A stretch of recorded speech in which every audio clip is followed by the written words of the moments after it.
नमस्कार। कार्यक्रम सीधा कुरा जनतासँग हेर्नको निमित्त न्यूज 24 टेलिभिजन हेरेर बस्नुभएका सम्पूर्ण दर्शक महानुभावहरूलाई स्वागत छ।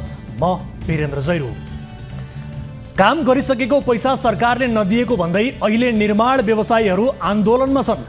सरकारका अर्थमन्त्रीले भनेका छन् सरकारसँग पैसा भए पो दिनु, पैसै छैन भने कसरी दिनु। नेपालमा थप दुर्भाग्यका दिनहरू सुरु हुँदैछन् दर्शकबिन, किनभने ठेकेदारहरूले अहिले पैसा पाएका छैनन्, भोलि पूर्व कर्मचारीहरूले पेन्सन पाउँदैनन्, ज्येष्ठ नागरिकहरूले भत्ता पाउन छाड्छन्, स्वास्थ्य बिमाबाट बिरामीले उपचार पाउन छाड्छन्, शिक्षकले तलब नपाएपछि पढाउन छाड्छन्। यी र यस्ता दिनहरू त्यति धेरै टाढा छैन, किनभने नेपालका दल र सरकारको मुख्य ध्यान भनेको 7-7वटा प्रदेश पाल्ने, 800 सांसद पाल्ने, 150 मन्त्री पाल्ने, अनावश्यक संरचनाहरू राख्ने भएपछि यो सबै त हुनु नै छ। भारतले चामल निर्यातमा रोक लगाएपछि नेपालमा चामलको मूल्य बढ्न थालिसक्यो। सरकारमा बसेकाहरूको काम त खाने, बाँच्ने, सास फेर्ने जस्तो मात्रै भयो। योभन्दा कुनै फरक रचनात्मक काम वर्तमान सरकारबाट आशा नगरे पनि हुन्छ। खाद्यान्नकै विषयमा सरकारमा बसेकाहरू गम्भीर छैनन् भने बाँकी काम यिनीहरूबाट हुन सक्ला त? बुढापाकाले बोकालाई नारेर दाइँ हुँदैन भन्थे, सम्झी ल्याउँदा हो कि जस्तो पनि लाग्न थालेको छ। योजना 5 अर्बको छ, तर 5 करोड साथमा भएपछि योजना स्वीकृत गरिहाल्ने, ठेक्का लगाइहाल्ने, जब भुक्तानी दिनुपर्ने बेला हुन्छ सरकार भन्छ हामीसँग त पैसा नै छैन। गाउँदेखि केन्द्रसम्म राजनैतिक दलका नेता कार्यकर्ताको व्यवस्थापनमा राज्यको ढुकुटी रित्तिसकेको छ। आफू, आफ्नो दल, आफ्ना कार्यकर्ता, आफ्ना परिवार, आफन्तहरूको व्यवस्थापनबाट पनि केही रकम बाँकी रहन गएपछि भने लिन आउनु भनेर सरकारले एउटा सूचना ठेकेदारहरूको नाममा किन जारी गरिरहेको छैन? हामीलाई पनि उद्वेग लागिरहेको छ। हालैको एक खबर अनुसार रुसले नेपाललाई विद्युतीय रेल निर्माण, राजमार्ग, बालबालिकाको उपचार गर्ने क्यान्सर अस्पताल, सिधै पेट्रोलियम, रासायनिक मल, गहुँ आदि बिक्रीका लागि प्रस्ताव राखेको छ। यसै पनि अमेरिका खुसी पार्न नेपालले रुस युक्रेन युद्धमा रुसको विपक्षमा भोट हालेको थियो, जबकि अमेरिकी कित्तामै रहेको भारत तटस्थ बसेको थियो। नेपालले पनि भारतले जस्तै तटस्थताको नीति लिएको भए केही फरक पर्दैन थियो। अहिले भारतले रुससँग सस्तोमा पेट्रोलियम किनेर नेपाललाई महँगोमा बेच्छ। रुसले विभिन्न 13 प्रकारका योजनामा सहयोग गर्ने प्रस्ताव गरेको बुझिएको छ। नेपालले रुसको सहयोग लिँदा अमेरिका रिसाउला कि भारत रिसाउला कि भनेर सरकारले त्यस्तो प्रस्ताव अस्वीकार गर्यो भने पनि कसैले अचम्म नमाने हुन्छ, किनभने रुसले सहयोगको प्रस्ताव अहिले दोहोर्याएर गरेको हो।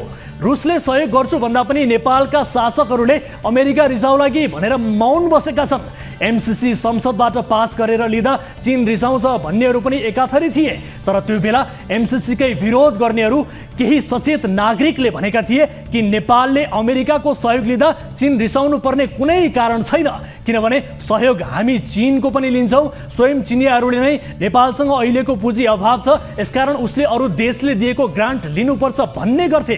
तर अहिले अमेरिका रिसाउला कि भनेर नेपालका शासकहरूले विद्युतीय रेल बनाइदिन्छौ भन्दा पनि मानिरहेका छैनन्।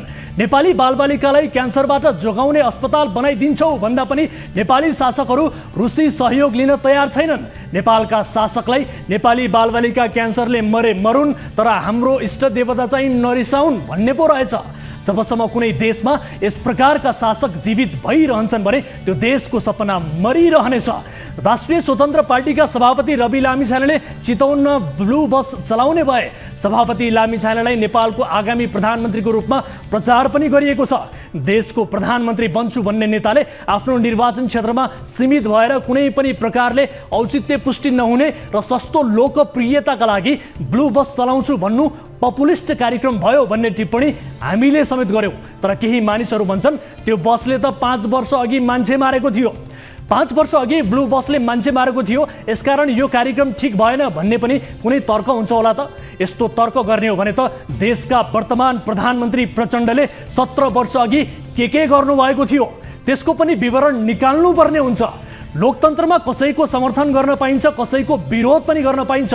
अरूले एउटा त्रुटि गर्दा एक पटक आलोचना गरे पुग्छ, तर रवि लामिछानेले एउटा त्रुटि गर्दा 5 पटक आलोचना गर्नुपर्ने हुन्छ, किनभने अरूले जस्तै सजिलै सहजै गल्ती गर्ने छुट नयाँ पुस्ताका युवा नेतालाई हुँदैन। यसकारण प्रष्ट र सबैले बुझ्ने गरी भन्नै पर्ने हुन्छ कि रवि लामिछानेको पछिल्लो कार्यक्रम अत्यन्त हल्का, अव्यावहारिक र अवैज्ञानिक छ।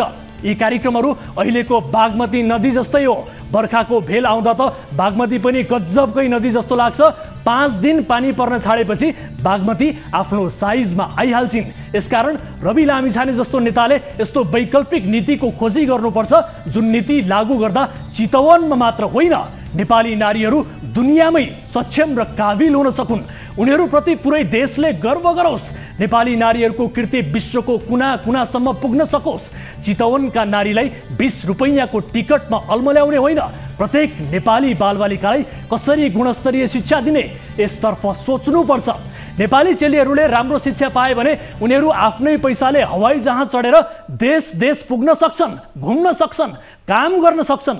सुरुवात भनेको 20 रुपैयाँबाटै हुन्छ भनेर तर्क गर्ने समय अब हामीसँग छैन।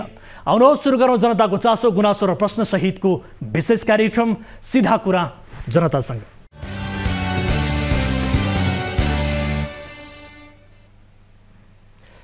स्वागत छ दर्शक महानुभावहरू। कार्यक्रम सीधा कुरा जनतासँगको नयाँ संस्करणमा उपस्थित भइसकेका छौँ। आजको कार्यक्रममा ललिता निवास प्रकरणमा माधव नेपाल र बाबुराम भट्टराईमाथि पनि अनुसन्धान हुने भएको विषय समावेश गर्दैछौँ। यसबारे थप कुराकानी पनि प्रस्तुत गर्दैछौँ र यस्तै सुन तस्करी प्रकरणको अनुसन्धान गर्ने जिम्मा प्रहरीले पाएको छ र यस विषयमा पनि थप कुराकानी आजको कार्यक्रममा हुनेछ। राष्ट्रिय स्वतन्त्र पार्टीका सभापति रवि लामिछानेले आफ्नो निर्वाचन क्षेत्रमा एम्बुलेन्स र महिलाका लागि निशुल्क बस रङका कारण चलाएको जुन बस थियो, यो रङका कारण यो विषय विवादमा तानिएको विषय, यो प्रसङ्गलाई पनि आजको कार्यक्रममा समावेश गर्दैछौँ। र विदेशको अस्पतालको बेडमा अचेत अवस्थामा रहेका छोराको उद्धारका लागि एक बाबुको बिलौना आजको कार्यक्रममा हामी प्रस्तुत गर्दैछौँ। घटना के भएको हो, उनको अवस्था के छ, त्यो पनि बुझ्ने प्रयास आजको कार्यक्रममा गर्दैछौँ। यसबाहेक अन्य विषय पनि समावेश हुनेछन्। तपाईँ दर्शक महानुभावहरूसँगको प्रत्यक्ष कुराकानीमा जोडिनेछौँ।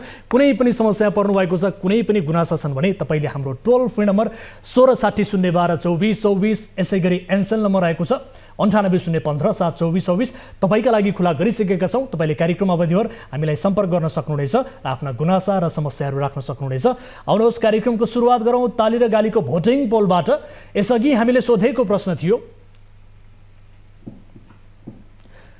100 किलो सुन तस्करी प्रकरणका मुख्य अभियुक्तसम्म पुगेर अनुसन्धान गर्न सरकार सक्षम होला? हुन्छ भन्नेले तालीमा र हुँदैन भन्नेले गालीमा भोट गर्नुपर्ने थियो। जसअनुसार 18%ले तालीमा र 82%ले गालीमा मत जाहेर गर्नुभएको छ। अर्थात् मुख्य अभियुक्तसम्म पुगेर अनुसन्धान गर्न सरकार सक्षम हुँदैन भन्नेमा बढी मत परेको छ।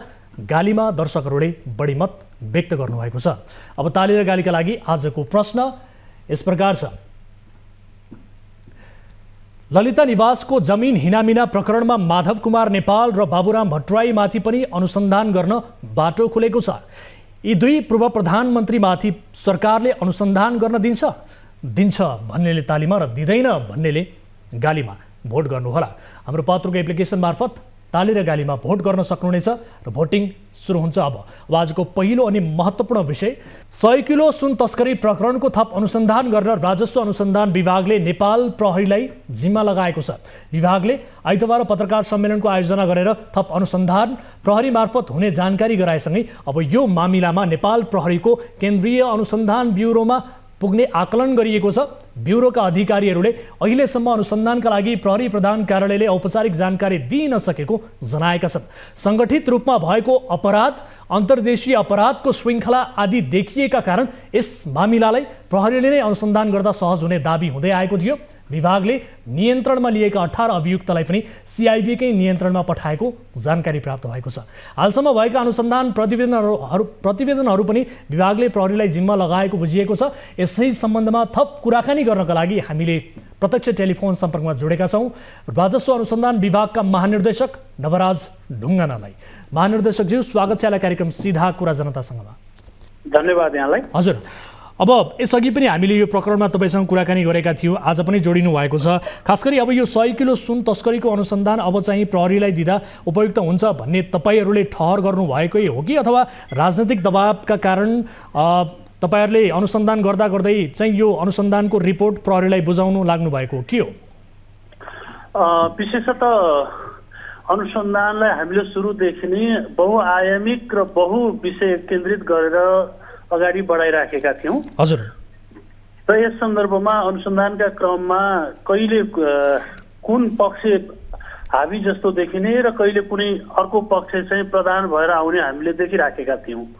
यो 15-17 दिनको अध्ययन अनुभव प्राप्त तथ्यहरूको विश्लेषण गर्दाखेरि राजस्व अनुसन्धान सम्बन्धी विषयवस्तु भन्दा सङ्गठित अपराध सम्बन्धी विषयवस्तु प्रधान रूपमा देखियो।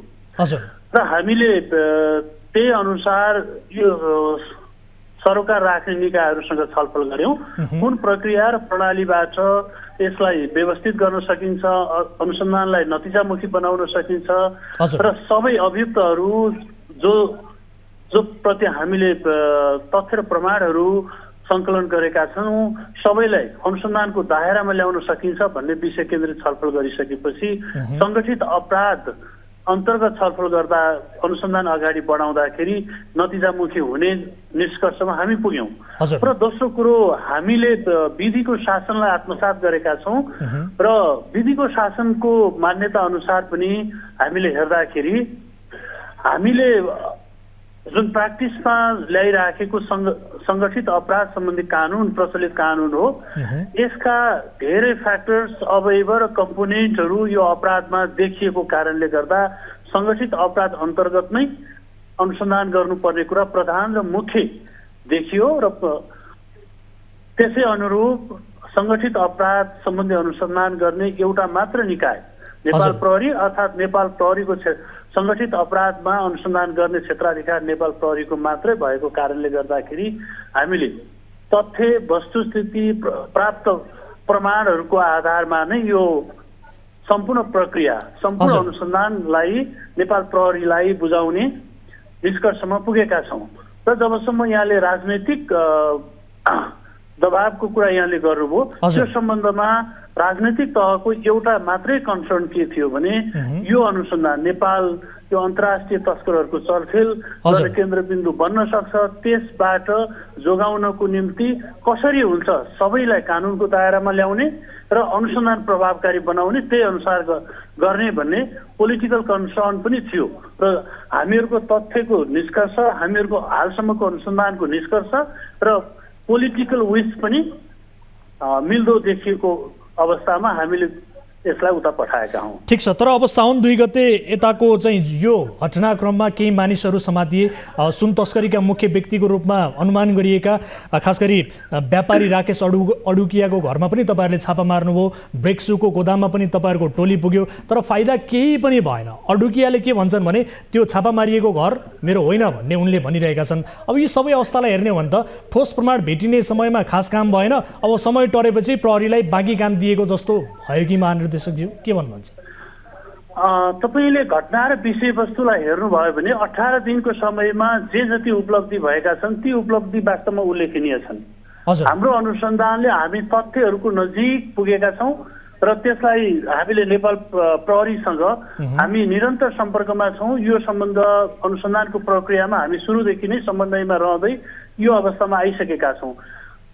र जब यो समय सकिसक्यो भन्ने कुरा छ, हामीले अनुसन्धान गरेको यो 17-18 दिनको अवधि भनेको टोटल्ली अनुसन्धान एकदम नतिजामुखी छ, एकदमै राम्रोसँग अनुसन्धान गरिराखिएको छ र यसले सङ्कलन गरेका तथ्य र प्रमाणहरू अकाट्य रूपमा छन् र केही पनि भेटिएन भन्ने कुरा चाहिँ त्यो भित्र सत्यता छैन। र जहाँसम्म हामीले छापा मारेको अर्थात् निगरानीमा राखेको सर्भिलेन्समा राखेको कुरा मिडियामा कसले के गर्यो भन्ने कुराको हामीले त्यति गरेका छैनौँ। तथ्य प्रमाण र तिनीहरूले देखाएको बाटोहरूतर्फ अगाडि बढिराखेको छ र यसका त्यो जुन घरमा तपाईँहरूले छापा मार्नु भएको थियो त्यो घर राकेश अडुकियाको हो कि होइन? हामीले त्यो विषयमा अनुसन्धानकै क्रममा राखेका छौँ। हामीले सर्भिलेन्समा राखेका निगरानीमा राखेका कुराहरू चाहिँ अनुसन्धानकै क्रममा छन्। अनि अडुकियालाई अहिले भेट्नुभयो भने समाउनु हुन्छ कि हुन्न त? उहाँका लागि खास गरी केही निश्चित प्रतिबन्ध मात्रै लगाइएको छ, उहाँलाई पक्राउ चाहिँ किन गरिएन भन्ने यति बेला व्यापक रूपमा प्रश्न पनि उठेको छ। यसो किन गरियो यो पनि स्पष्ट पारिदिनुहोस् छोटोमा।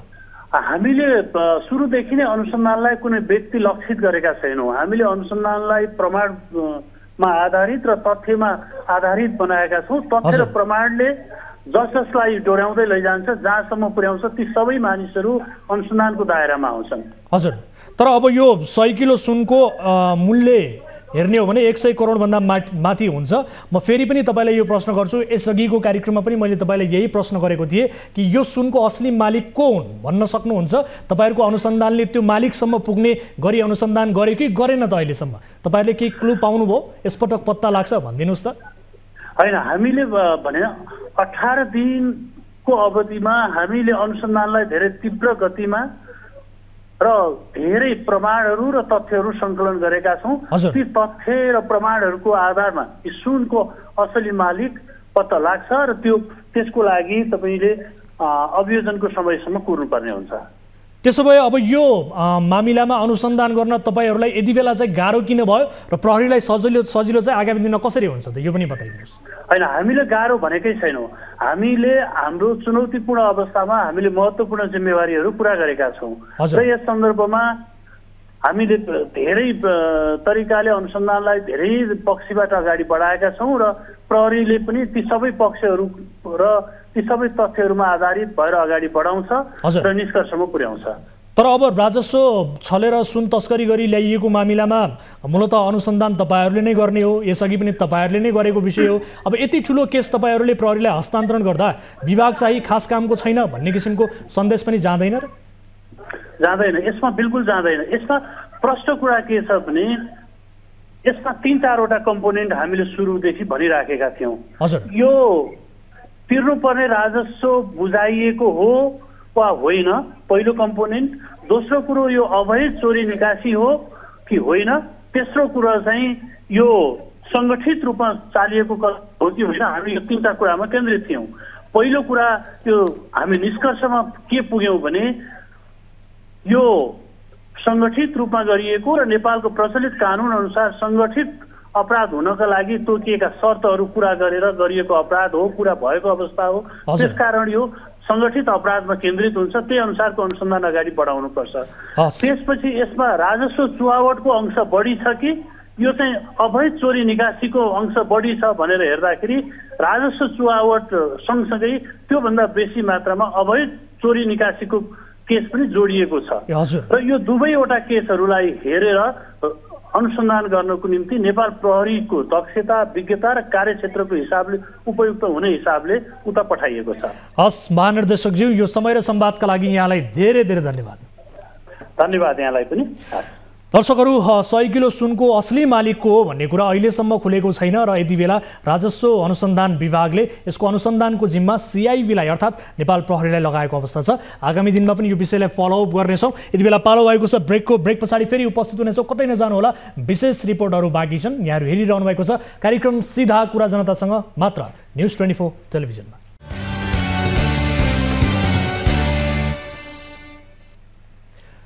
ब्रेकपछि स्वागत छ दर्शकहरू कार्यक्रम सीधा कुरा जनतासँगमा। अब आजको अर्को विषय, ललिता निवास जग्गा प्रकरणमा मन्त्री परिषदबाट निर्णय गर्नेहरूमाथि पनि अनुसन्धान गर्न सर्वोच्च अदालतले निर्देशनात्मक आदेश जारी गरेको छ।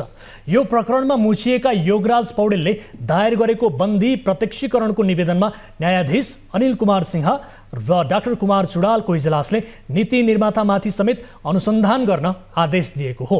यो आदेशसँगै तत्कालीन प्रधानमन्त्रीहरू माधव कुमार नेपाल र डाक्टर बाबुराम भट्टराईमाथि पनि अनुसन्धान गर्न बाटो खुलेको छ। माधव नेपाल नेतृत्वको मन्त्री परिषद बैठकले प्रधानमन्त्री निवास विस्तार गर्ने भन्दै नक्कली मोहीलाई सरकारी जग्गा सट्टा भर्ना दिएको थियो। त्यस्तै डाक्टर भट्टराई नेतृत्वको मन्त्री परिषद बैठकले अस्तित्वमै नरहेको पशुपति टेकिन्छा गुटीका नाममा ललिता निवासको जग्गा दर्ता गर्न सैद्धान्तिक स्वीकृति दिएको थियो। यस विषयमा थप कुराकानी गर्नका लागि हामीले टेलिफोन सम्पर्कमा जोडेका छौँ। ललिता निवास प्रकरण बाहिर ल्याउने पहिलो व्यक्ति अधिवक्ता युवराज कोइरालालाई। अधिवक्ताज्यू, स्वागत छ यहाँलाई कार्यक्रम सीधा कुरा जनतासँगमा। धन्यवाद। अब ललिता निवास प्रकरणमा मन्त्री परिषदका सदस्यमाथि पनि छानबिन गर्न सर्वोच्चले आदेश दिएको छ। यो आदेशसँगै माधव कुमार नेपाल र खास गरी बाबुराम भट्टराईमाथि पनि अनुसन्धान गर्ने बाटो खुलेको छ। अदालतको यो आदेश ठिकै हो कि अथवा अदालत एक कदम अघि बढेको हो? तपाईँको बुझाइ चाहिँ के छ? होइन, यो कानुन बमोजिम त्यो कारबाही गर्नु नै पर्ने थियो। अदालतको आदेश आउनुभन्दा अगाडि नै कारबाहीको दायरामा आउनुपर्छ भनेर मैले विभिन्न सञ्चार माध्यममा बोलेको छु। हजुर, अब हरेक कुरामा कानुन कार्यान्वयन गर्न अदालतले आदेश दिइरहने होइन, स्वयं कानुन आफै कार्यान्वयन हुनुपर्छ स्वतःपूर्त रूपमा। हजुर। तर राज्य यति भइदियो कि कानुन कार्यान्वयन गर्न पनि असक्षम भइयो, राज्यलाई लगभग फेलियरकै स्थितिमा गइसकेको छ। शक्ति, पहुँच र पैसाको आडमा चाहिँ सत्ता चलेको छ अहिले। हजुर। त्यसको एउटा प्रारूप अहिले अदालतले आदेश दिनु पर्यो क्या। यो अब यो मन्त्री परिषदले आदेश दिइरहनु पर्ने विषय होइन, तर राज्यले कानुन कार्यान्वयन गर्न नसकेको अथवा नगरेको कारणले अदालत एक्टिभेट भएको छ। यो कुरा चाहिँ यस कुराले अन्यथा कुरा भएन। राज्यले कानुन कार्यान्वयन गर भनेर अदालतले आदेश दियो। हजुर। सामरिकै छ भनेको यो आदेश ठिकै हो भन्ने तपाईँको बुझाइ हो समग्रमा? होइन, यो आदेश एकदम राम्रो छ। अदालतले राज्य तिमी कानुन कार्यान्वयन गर, कानुन काम गर भनेर आदेश दियो। तर यो भनिरहनु पर्ने विषय होइन, यो भनिरहनु पर्ने विषय, अदालतले बोलिरहनु पर्ने विषय होइन। स्वयं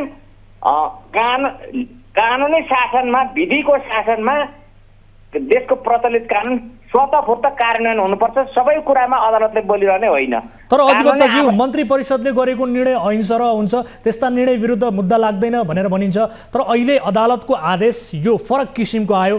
अब प्रचलित ऐन कानुनले पनि नरोक्ने भयो होइन त यो मन्त्री परिषदको निर्णयलाई, जुन अहिंसा हुन्छ भन्यो, यसलाई लिएर अब प्रचलित ऐन कानुनले समेत यो नरोक्ने भयो अनुसन्धान गर्नका लागि, होइन? त्यही बुझ्ने हो?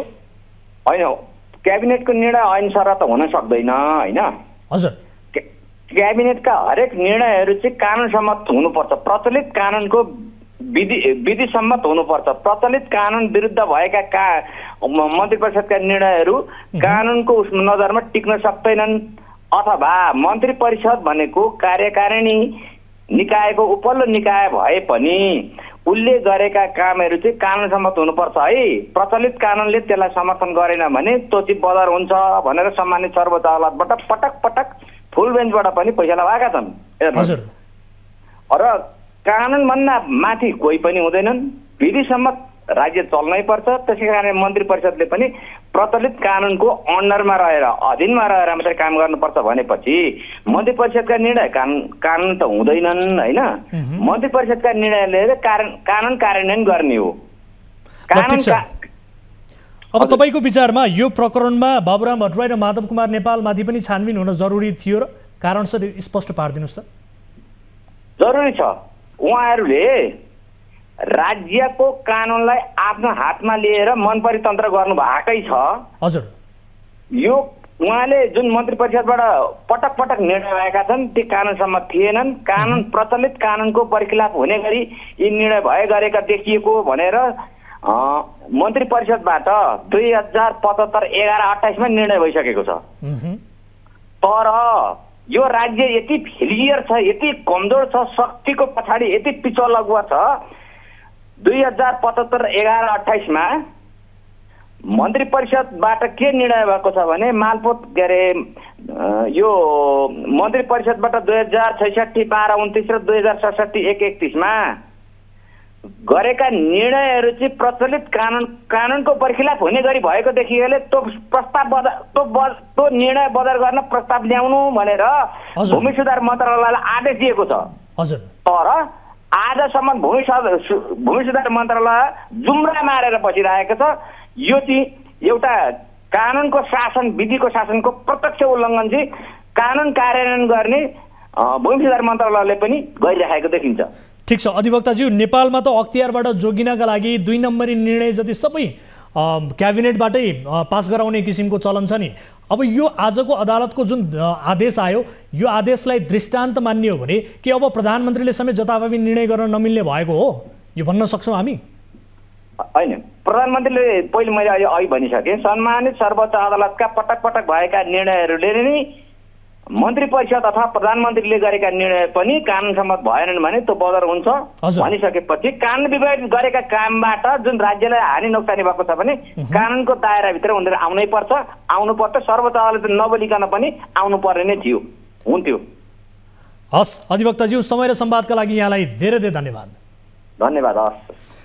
दर्शकहरू, उहाँ हुनुहुन्थ्यो ललिता निवास प्रकरण बाहिर ल्याउने पहिलो व्यक्ति अधिवक्ता युवराज कोइराला। उहाँसँग हामीले यस प्रकरणको सम्बन्धमा अदालतको आजको आदेशको सम्बन्धमा कुराकानी गऱ्यौँ। अब अर्को विषयतर्फ यहाँहरूको ध्यान आकर्षण गराइहाल्छु।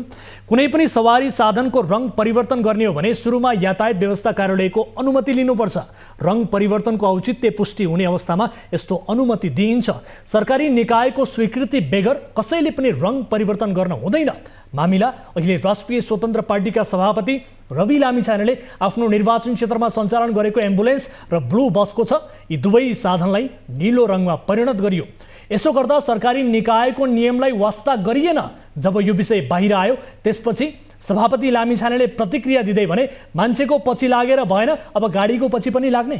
समाचारको हेडलाइन आतंक चलिरहेको छ, तर कसैले पनि सक्दैनन्। सभापति लामिछानेलाई आक्रोशित बनाउने यो मामिलाको तथ्य के हो त? यो रिपोर्ट हेर्नुहोस्। रासुपा सभापति रवि लामिछानेले आफ्नो निर्वाचन क्षेत्र लक्षित एम्बुलेन्स र महिलाका लागि निशुल्क बस रङका कारण विवादमा तानिएको छ। चितवन क्षेत्र नम्बर 2 बाट दोहोरिएर निर्वाचित भएको 100 दिनको अवसरमा सभापति लामिछानेले 65 वर्षभन्दा माथिका ज्येष्ठ नागरिकका लागि निशुल्क उपचार गर्न मोबाइल क्लिनिक कार्यक्रम घोषणा गरेका थिए, जसका लागि उनले ना 2 ख 56 19 नम्बरको एम्बुलेन्स र महिलालाई निशुल्क यात्रा गराउन ना 5 ख 31 38 नम्बरको बसमा नीलो रङ लगाएर प्रयोगमा ल्याएका थिए। तर एम्बुलेन्स र ब्लू बस दुवैले रङ परिवर्तन गर्नु पूर्व लिनुपर्ने अनुमति भने नलिएको पाइएको छ। एम्बुलेन्स र बस दुवै यातायात व्यवस्था कार्यालय वीरगन्जमा दर्ता भएका सवारी हुन्। दुवै सवारीको रङ परिवर्तन गर्नु पूर्व सवारी तथा व्यवस्था ऐन 2049 बमोजिम पूर्व अनुमति लिनुपर्छ। यातायात व्यवस्था कार्यालय वीरगन्ज सवारी शाखा प्रमुख उमेश रेग्मीका अनुसार यी दुवै सवारीको रङ परिवर्तनको माग गर्दै निवेदन दिएका छैनन्। रङ परिवर्तन गर्नलाई कुनै निवेदन दिएको छैन। पूर्व स्वीकृति लिनुपर्ने त्यो पनि गरेको छैन। त्यो चाहिँ वास्तवमा गर्न त्यो रङ परिवर्तन गर्न चाहिँ नपाइने हो। एम्बुलेन्सको रङ सेतो नै हुन्छ होइन, सबैतिरको एम्बुलेन्सको रङ प्राय सेतो हुन्छ, सेतै हो र त्यो अरू रङ चाहिँ परिवर्तन गर्न नपाइने हो त्यस्तो। तर हामी कहाँ कुनै निवेदन दिएको छैन, हाम्रो कुनै सूचना कार्यालयलाई छैन। सवारी तथा व्यवस्था ऐन 2049 को दफा 39 मा स्वीकृति नलिई हेरफेर गर्न नहुने उल्लेख छ। उपदफा 1 मा सवारी धनीले अधिकार प्राप्त अधिकारीको स्वीकृति नलिई सवारीको रङ, सिट संख्या, स्वरूप, इन्जिन वा चेसिसमा परिवर्तन हुने गरी सवारीमा हेरफेर गर्न हुँदैन भनिएको छ। सवारी तथा यातायात व्यवस्था नियमावली 2054 को नियम 12 ले कुनै सवारीको रङ, सिट संख्या, स्वरूप, इन्जिन वा चेसिस परिवर्तन गराउन चाहेमा त्यसरी परिवर्तन गर्न स्वीकृतिका लागि त्यस्तो सवारी दर्ता भएको कार्यालयमा अनुसूची 14 बमोजिम ढाँचामा दरखास्त दिनुपर्ने छ भन्ने उल्लेख छ।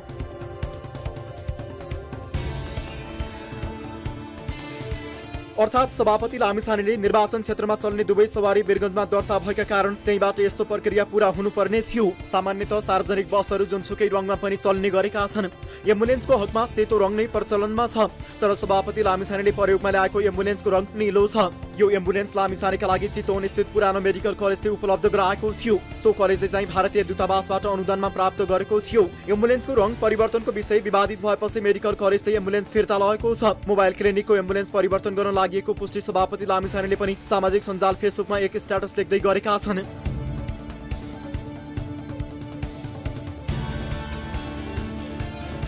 एम्बुलेन्स र ब्लू बसका सम्बन्धमा प्रश्न उठाउनेहरूप्रति केही रोष प्रकट गर्दै सभापति लामिछानेले मान्छेको पछि लाग्न छाडेर अब गाडीको पछि भोलि टायर पुरानो भनेर लेख्न तयार हुनुहोला भन्दै आक्रोश पोखेका छन्। आफ्नो कार्यक्रमको विपक्षमा बनेका समाचारहरूमा सभापति लामिछानेको असन्तुष्टि देखिन्छ। उनले समाचारका हेडलाइनले आतंक सिर्जना गरेको टिप्पणी गरेका छन्। जसले जतिसुकै विरोध गरे पनि सक्दैनौ भन्दै आफ्नो कार्यक्रम नरोकिने प्रश्न पारेका छन्।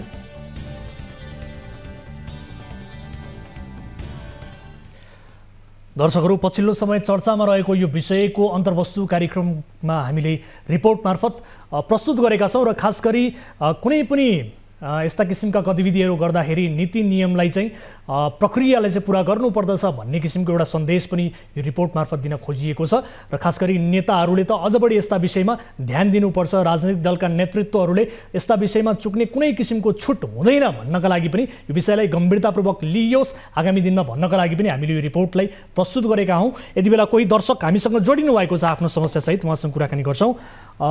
नमस्कार, कहाँबाट जोडिनु भयो यहाँहरू? धेरैजना हुनुहुन्छ।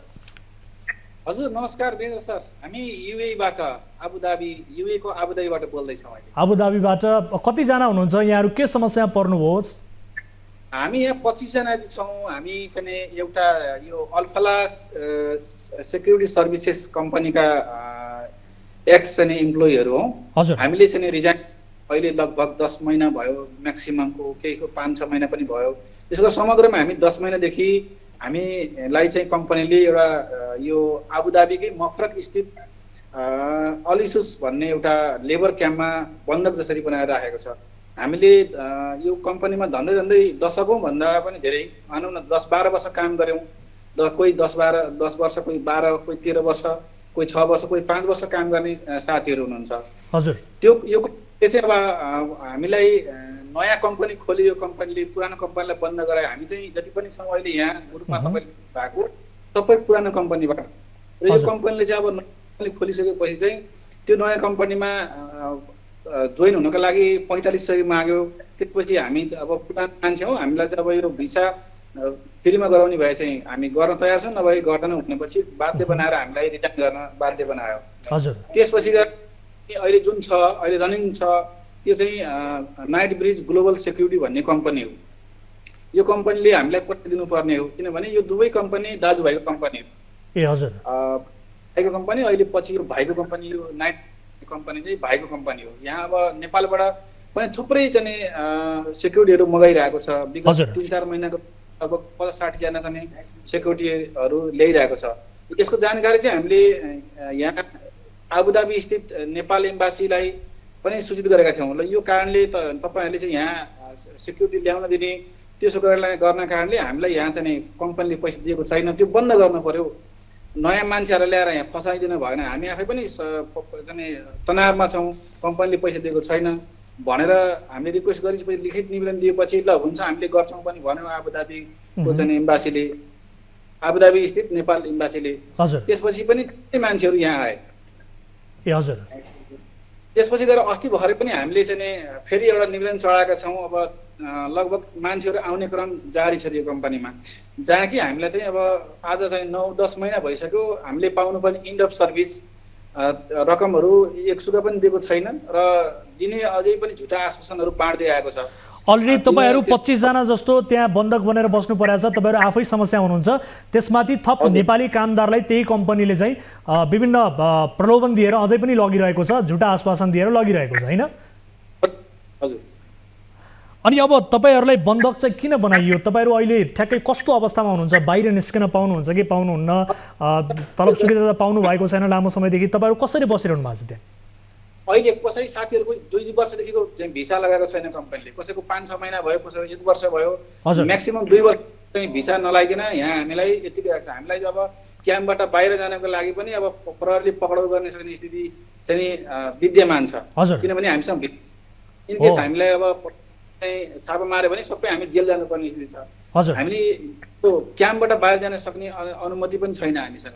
हामी एक किसिमले बन्धक कैदी जीवन जसरी बिताउन बाध्य बनाएको छ कम्पनी। अनि तपाईँहरूलाई त्यो क्याम्पमा खान बस्न केही त्यस्तो किसिमको समस्या छ? अरू आधारभूत कुराहरूमा केही समस्या छ? हजुर, हामीले चाहिँ अब यो विद्रोह गऱ्यौँ, पुलिसको यहाँका चाहिँ पुलिस टास्क फोर्स नै बोलाएर हामीलाई चाहिँ धम्काएर चाहिँ भित्र बनाउने कोसिस गऱ्यौँ। हजुर, तर हामीले चाहिँ धरना दिएपछि चाहिँ अब यहाँ धरना, नारा, जुलुस, बन्द हडताल केही गर्न पाइँदैन यहाँको कानुन अनुसार, यो इस्लामिक कानुन अनुसार। त्यति हुँदाहुँदै पनि हामी दुखी भएको हुनाले र अत्यन्तै समस्याबाट ग्रस्त भएको हुनाले हामीले क्याम्प के अरे अफिसमै धरना दिएपछि चाहिँ त्यहाँ 3-4वटा चाहिँ पुलिसका चाहिँ गाडीहरू, टास्क फोर्सहरू बोलाएर त्यहाँ कुरा मिलाएपछि कम्तीमा खानाको व्यवस्था गरिदियो भनेपछि चाहिँ अहिले कम्पनीले चाहिँ सामान्य खालको एउटा खाना, दाल भात तरकारी सम्म दिने चाहिँ व्यवस्था चाहिँ गरेको छ। अनि तपाईँहरूले यो नेपाली दूतावासमा आफ्नो समस्या कहिले राख्नु भएको थियो?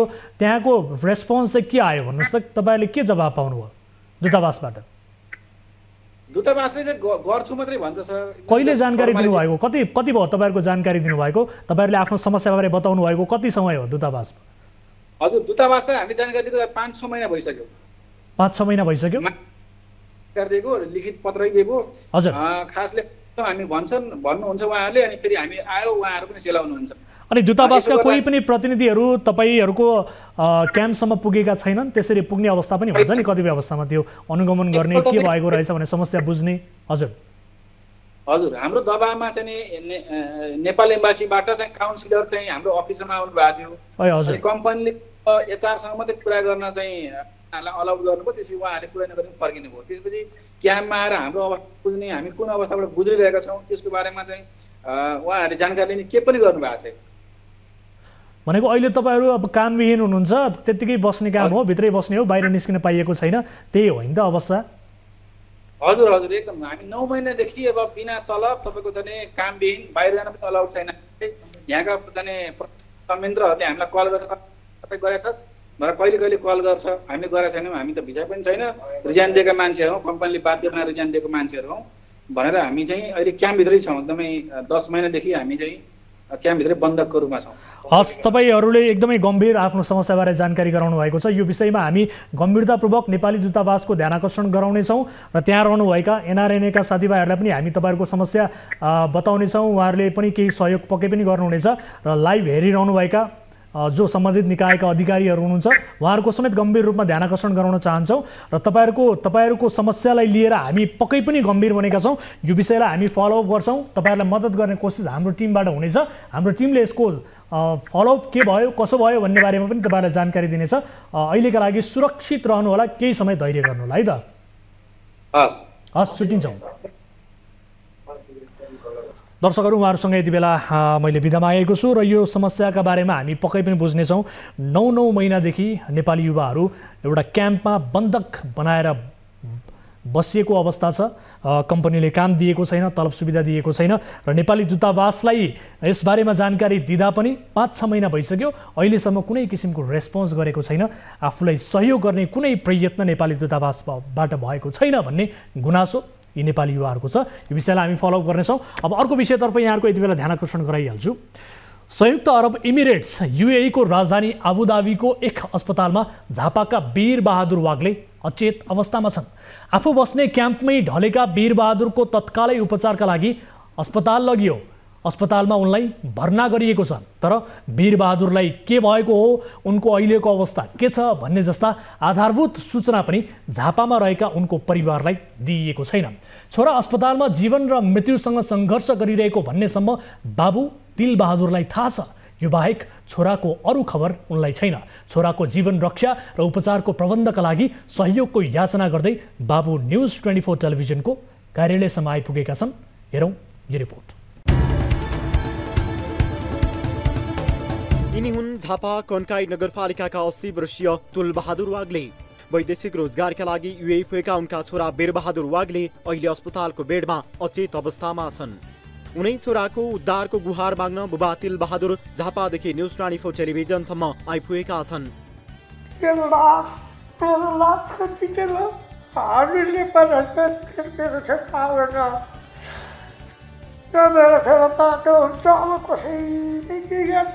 वीरबहादुर अहिले आबुधाबी स्थित अल रसिद हस्पिटलमा भर्ना छन्। उनी अचेत अवस्थामा रहेको उनका बुबा बताउँछन्। छोरालाई के भएर अस्पताल भर्ना गरिएको हो भन्ने यकिन जानकारी बुबालाई छैन, तर गत साउन 14 गते वीरबहादुर क्याम्पमा लडेर अस्पताल भर्ना गरिएको भन्ने अपुष्ट सूचना परिवारलाई दिइएको थियो। त्यसयता वाग्ले परिवारमा सन्नाटा छाएको छ। 14 गते असार ठुली एकादशीका दिन मेरो छोरो उहाँ लडेको रहेछ। मैले 15, 16, 17 गते मात्रै खबर पाएँ। कसले खबर? खबर चाहिँ त्यही रोजगारीमा जाने त्यो उसका न साथी हुन् न को हुन्, तिनीहरूले तेरो छोरो त यस्तो छ भनेर। फेरि सर म मोबाइल चलाउन जान्दिनँ, अहिलेसम्म मोबाइल मैले चलाएको पनि छैन, सिकिनँ। वीरबहादुर सेक्युरिटी गार्डमा आबुधाबी गएको 8 वर्ष भयो। यसबीच उनी नेपाल आउने जाने क्रम चलिरहन्थ्यो। वीरबहादुरलाई 8 वर्ष अघि श्रम स्वीकृति लिएर काठमाडौँको गौशाला स्थित डेरिबर म्यान पावर कम्पनीले त्यहाँ पुर्याएको थियो। उनी त्यहाँ ट्रान्सगार्ड ग्रुप LLC नामक कम्पनीमा सेक्युरिटी गार्डका रूपमा काम गर्थे। अहिले वीरबहादुर अचेत अवस्थामा छन्। कम्पनीले उपचारमा ध्यान नदिएको बुबा तिलबहादुरको भनाइ छ। छोरालाई जसरी भए पनि नेपाल झिकाइदिए, ऋण काटेर वा मागेरै भए पनि नेपालमा उपचार गर्ने बुबाको चाहना छ। डोनेसन गरेर हुन्छ कि मागेर हुन्छ कि मेरा छोरालाई दबाई पानी गर्न, खुवाउन, पिउन। म अब 11 महिनासम्म 2 साल मान्छे 80 पुग्नु, अर्काको बोली गरेर झोला बोकेर आउने म छोरालाई खुवाउँथेँ।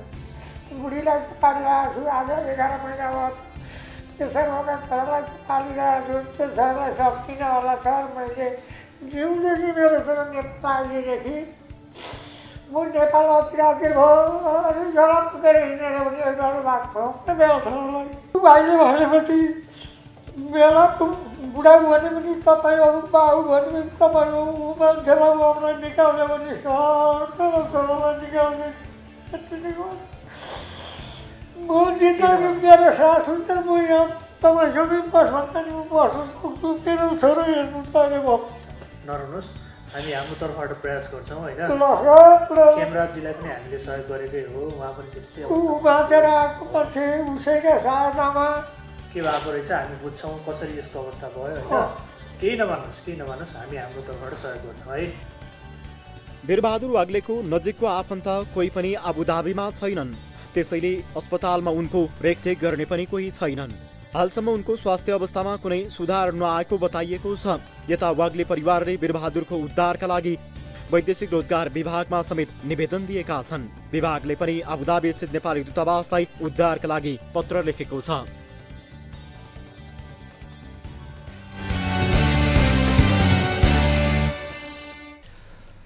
दर्शकहरू, वीरबहादुर यति बेला अस्पतालमा अचेत अवस्थामा छन् र उनलाई के भएको हो भन्ने विस्तृत जानकारी यति बेला उनको परिवारमा नेपालमा रहेको परिवारलाई जानकारी नभएपछि उनका बुबा हाम्रो कार्यालयसम्म के भएको हो बरु मागेरै भए पनि नेपालमै उपचार गर्छु छोराको भन्ने एउटा दृढ सङ्कल्प बोकेर आँखाभरि आँसु बोकेर हाम्रो कार्यालयमा आएका छन् र उद्धारको याचनाका लागि नेपाल फर्काइदिनका लागि भनेर बिलौना गरेका छन्। दुःखद रिपोर्ट हामीले प्रस्तुत गऱ्यौँ। यस सम्बन्धमा हामीले युएई स्थित नेपाली दूतावाससँग कुराकानी गर्ने प्रयास गरेका थियौँ, तर उहाँहरूसँग आज हाम्रो सम्पर्क हुन सकेन। खैर, उहाँहरूलाई वैदेशिक रोजगार विभागले पत्र पठाइसकेको छ। त्यो पत्रको फलोअप के हुन्छ र घटना के भएको हो भन्ने विषयमा विस्तृत रूपमा जानकारी लिएर आगामी कार्यक्रममा यो विषयलाई प्रस्तुत गर्ने र यी बाबुको आँसुमा आँसो छर्ने प्रयास हाम्रो रहनेछ र यो परिवारलाई सहयोग गर्ने पूर्ण प्रयास हाम्रो रहनेछ भन्दै आजलाई यिनै विषयहरू प्रस्तुत गर्दा गर्दै कार्यक्रम सीधा कुरा जनतासँगको निर्धारित समय सकिएको छ। हाम्रो टोल फ्री नम्बर 1660122424, एनसेल नम्बर 9805 72424 वा एनटिसी नम्बर 9745615654 मा 24 घण्टा तपाईँले हामीलाई सम्पर्क गर्न सक्नुहुनेछ। तपाईँले एनसेलको नम्बरमा भाइबर मार्फत आफ्ना समस्या र गुनासाहरू टिपाउन सक्नुहुनेछ, थप तथ्य प्रमाणहरू पठाउन सक्नुहुनेछ ताकि ती विषयको उत्खनन गर्ने कोसिस, ती विषयको उजागर गर्ने र कुनै पनि विषयको समाधान निकाल्ने प्रयास हामी गर्न सकौँ। कार्यक्रम सीधा कुरा जनतासँगबाट म वीरेन्द्र जैरू बिदा हुन्छु। नमस्कार।